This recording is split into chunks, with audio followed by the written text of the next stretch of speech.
Hello दोस्तों, जैसे कि आपको पता है मेरा नाम है संदीप कटारिया और हम स्टार्ट कर चुके थे लास्ट हमारी पार्ट में गवर्नमेंट बजट की क्विक रिवीजन। ठीक है, तो हम पिछली क्लास में हम देख चुके थे गवर्नमेंट बजट क्या होता है।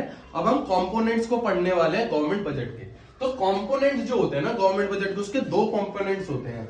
एक तो गवर्नमेंट की रिसीट्स, जो गवर्नमेंट पे पैसा आना है, और एक गवर्नमेंट का एक्सपेंडिचर, जिसमें गवर्नमेंट को एक्सपेंडिचर करना है। तो गवर्नमेंट रिसीट्स जो है ना, गवर्नमेंट में जो पैसा आता है वो भी बहुत तरीकों से आता है। तो इसमें हम क्या देखेंगे, दो तरीके देखने वाले हैं, एक रेवेन्यू रिसीट्स और एक कैपिटल रिसीट्स। अब इस रेवेन्यू रिसीट्स और कैपिटल रिसीट्स में अंतर क्या होता है?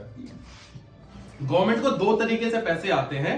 एक पैसा क्या होता है, गवर्नमेंट की लायबिलिटी को बढ़ाता है और गवर्नमेंट की एसेट्स को घटाता है। ठीक है, उस पैसे को हम क्या बोलते हैं, उस पैसे को हम क्या बोलते हैं, उस पैसे को बोलते हैं हम कैपिटल रिसीट्स।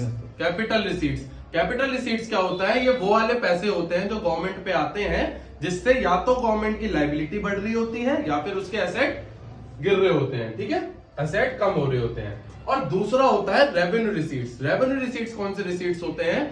वो पैसा गवर्नमेंट के पास जो आता है जिसके वजह से ना तो गवर्नमेंट की लायबिलिटी बढ़ती है, ना ही उसके कोई एसेट में कमी आती है। तो हम इसी को पढ़ने वाले हैं। ठीक है, पहला हम पढ़ेंगे रेवेन्यू रिसीट्स। रेवेन्यू रिसीट्स भी दो तरीके के होते हैं। ठीक है, रेवेन्यू रिसीट्स में क्या होता है, एक होते हैं टैक्स रिसीट्स और एक होते हैं नॉन टैक्स रिसीट्स। ठीक है, टैक्स रिसीट्स क्या होते हैं? टैक्स रिसीट्स वो होते हैं जिसमें गवर्नमेंट को टैक्स के थ्रू पैसा आता है। ठीक है, अब हर बंदा गवर्नमेंट को टैक्स देता है, लेकिन हर बंदा उसके अगेंस्ट में कुछ गवर्नमेंट से मांगता नहीं है।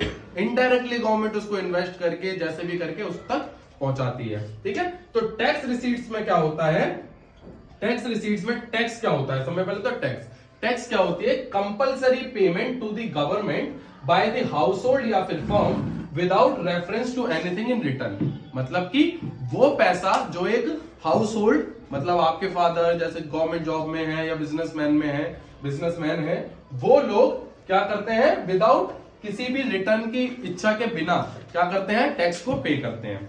उसको हम क्या कहते हैं, टैक्स। अब टैक्स के भी बहुत सारे टाइप्स होते हैं, जैसे कि एक होता है डायरेक्ट टैक्स। डायरेक्ट टैक्स क्या होता है, जिसमें बर्डन जो है टैक्स का, फाइनल बर्डन जो है उसी पे पड़ता है जिसको वो टैक्स देना है। जैसे कि इनकम टैक्स। अब इनकम टैक्स तो तुम ट्रांसफर नहीं कर सकते ना कि अरे भाई तू दे दे इनकम टैक्स, मैं नहीं दे रहा, मेरा तू दे दे, ऐसा नहीं होता ना। तो जो इनकम कमाता है वो ही इनकम टैक्स देता है, वो होता है हमारा डायरेक्ट टैक्स। और दूसरा होता है हमारा इनडायरेक्ट टैक्स, जिसका burden can be shifted to another, जैसे कि जीएसटी। जीएसटी में क्या होता है, एक प्रोड्यूसर गुड्स बनाता है, डोमिनोज वगैरह में पिज्जा वगैरह बनता है, और वो पिज्जा वाला वही 2.5% का टैक्स लगा के आपको ऊपर उसको शिफ्ट कर देता है। तो इसको हम क्या कहते हैं, इनडायरेक्ट टैक्स। एक होता है डायरेक्ट टैक्स, एक होता है इनडायरेक्ट टैक्स। ठीक है, तो कहा जाता है कि जो हमारा इनडायरेक्ट टैक्स होता है वो रिग्रेसिव होता है नेचर में। रिग्रेसिव नेचर में मतलब क्या, वो सिंपल सी बात है, तुम मान के चलो तुम्हारी 10,000 रुपए की सैलरी है। ठीक है, तुम्हारे पे क्या लग रहा है, 10% का टैक्स लग रहा है, और उसके बाद तुम्हारे को 9,000 रुपए बच रहे हैं। वहीं कोई 1 करोड़ रुपए कमा रहा है, उसके ऊपर 10,000 का टैक्स, 10% का टैक्स लग रहा है, तो उसके पास क्या है, 10% हटाने के बाद 90 लाख रुपए बच रहा है। तो उसके लिए इजी हो गया जिंदगी जीना, लेकिन तुम्हारे लिए क्या होगा, थोड़ा सा डिफिकल्ट हो गया, 9,000 में घर चलाना। तो ये रिग्रेसिव नेचर जो होता है टैक्स का, रिग्रेसिव टैक्स जो होता है उसका ग्रेटर बर्डन जो है पुअर पे पड़ता है देन रिच। उसके अगेंस्ट में एक और होता है जिसको हम कहते हैं प्रोग्रेसिव टैक्स। प्रोग्रेसिव टैक्स क्या होता है, जैसे जैसे आपकी इनकम बढ़ती जाएगी वैसे वैसे आपका टैक्स स्लैब और टैक्स रेट भी बढ़ता जाएगा। ठीक है, तो ग्रेटर बर्डन किस पे पड़ता है, रिच पे पड़ता है देन पुअर। ठीक है, ये हमने पढ़ा रेवेन्यू रिसीट्स। अगर किसी को स्क्रीनशॉट लेना है तो वो ले सकता है। ठीक है, सेकंड हम पढ़ते हैं टैक्स रिसीट्स के बाद आता है नॉन टैक्स रिसीट। जो भी हमारे फाइन्स होते हैं, फीस होते हैं, ठीक है, ये जो पैसा होता है ये भी गवर्नमेंट पे आता है। ठीक है, ये भी क्या होता है, दूसरा तरीका होता है जो गवर्नमेंट पे पैसा आता है। ठीक है, एक होता है इसमें एसटीआर, ये थोड़ा सा इंपॉर्टेंट है, वन वर्ड में आपका आ सकता है। एसटीआर का मतलब क्या होता है कि वो पैसा जो गवर्नमेंट पे आता है, फॉर एग्जाम्पल कि कोई फैमिली है, उसका लास्ट जो बंदा है उसकी डेथ हो गई, अब उसका कोई हायर नहीं है, उसका कोई वारिस नहीं है जो उस प्रॉपर्टी को, या उसने जो बैंक में एफडी कराई थी, पैसा सेव करा था उसके लिए क्लेम कर सके।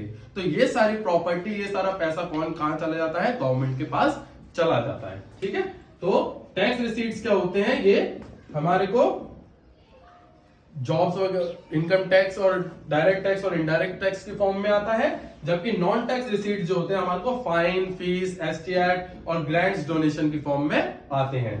ग्रांट्स डोनेशन फंड वो क्या होता है? जैसे कि जब भी कोई नेचुरल कैलेमिटी आ जाती है, अर्थक्वेक आ गया, फ्लड आ गया, तो पीएम फंड, पीएम केयर्स, जैसे कोरोना में हमने देखा था पीएम केयर्स, है ना, तो इसमें जो भी पैसा डोनेट किया जाता है वो भी एक गवर्नमेंट की आमदनी होती है। ठीक है, ये हमने देखा रेवेन्यू रिसीट्स। अब हम देखेंगे कैपिटल रिसीट्स। कैपिटल रिसीट्स में क्या होता है?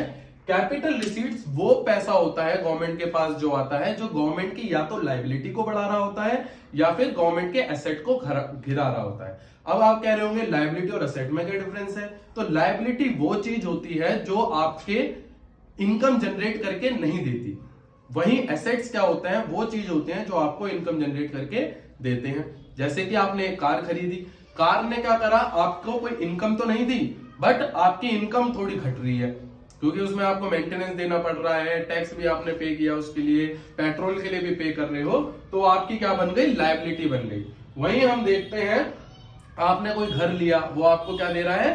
रेंटल इनकम दे रहा है, तो वो क्या हो गया? आपके लिए एसेट हो गया। ठीक है, तो कैपिटल रिसीट्स क्या होती है? जब भी गवर्नमेंट कोई रिकवरी करती है लोन्स की, क्या होता है? जब भी स्टेट में इमरजेंसीज आती हैं, क्राइसिस आता है, तो क्या करते हैं सेंट्रल गवर्नमेंट आपकी स्टेट गवर्नमेंट को थोड़ा सा पैसा देती है एज अ लोन, और फिर क्या होता है? जब वो लोन देती हैं तब क्या हो जाता है? वो उनका एसेट हो जाता है। लेकिन जब वो उस लोन की रिकवरी करती हैं तो उनकी क्या हो जाता है? एसेट कम हो जाता है। ठीक है, तो इसमें एसेट क्या हो जाता है?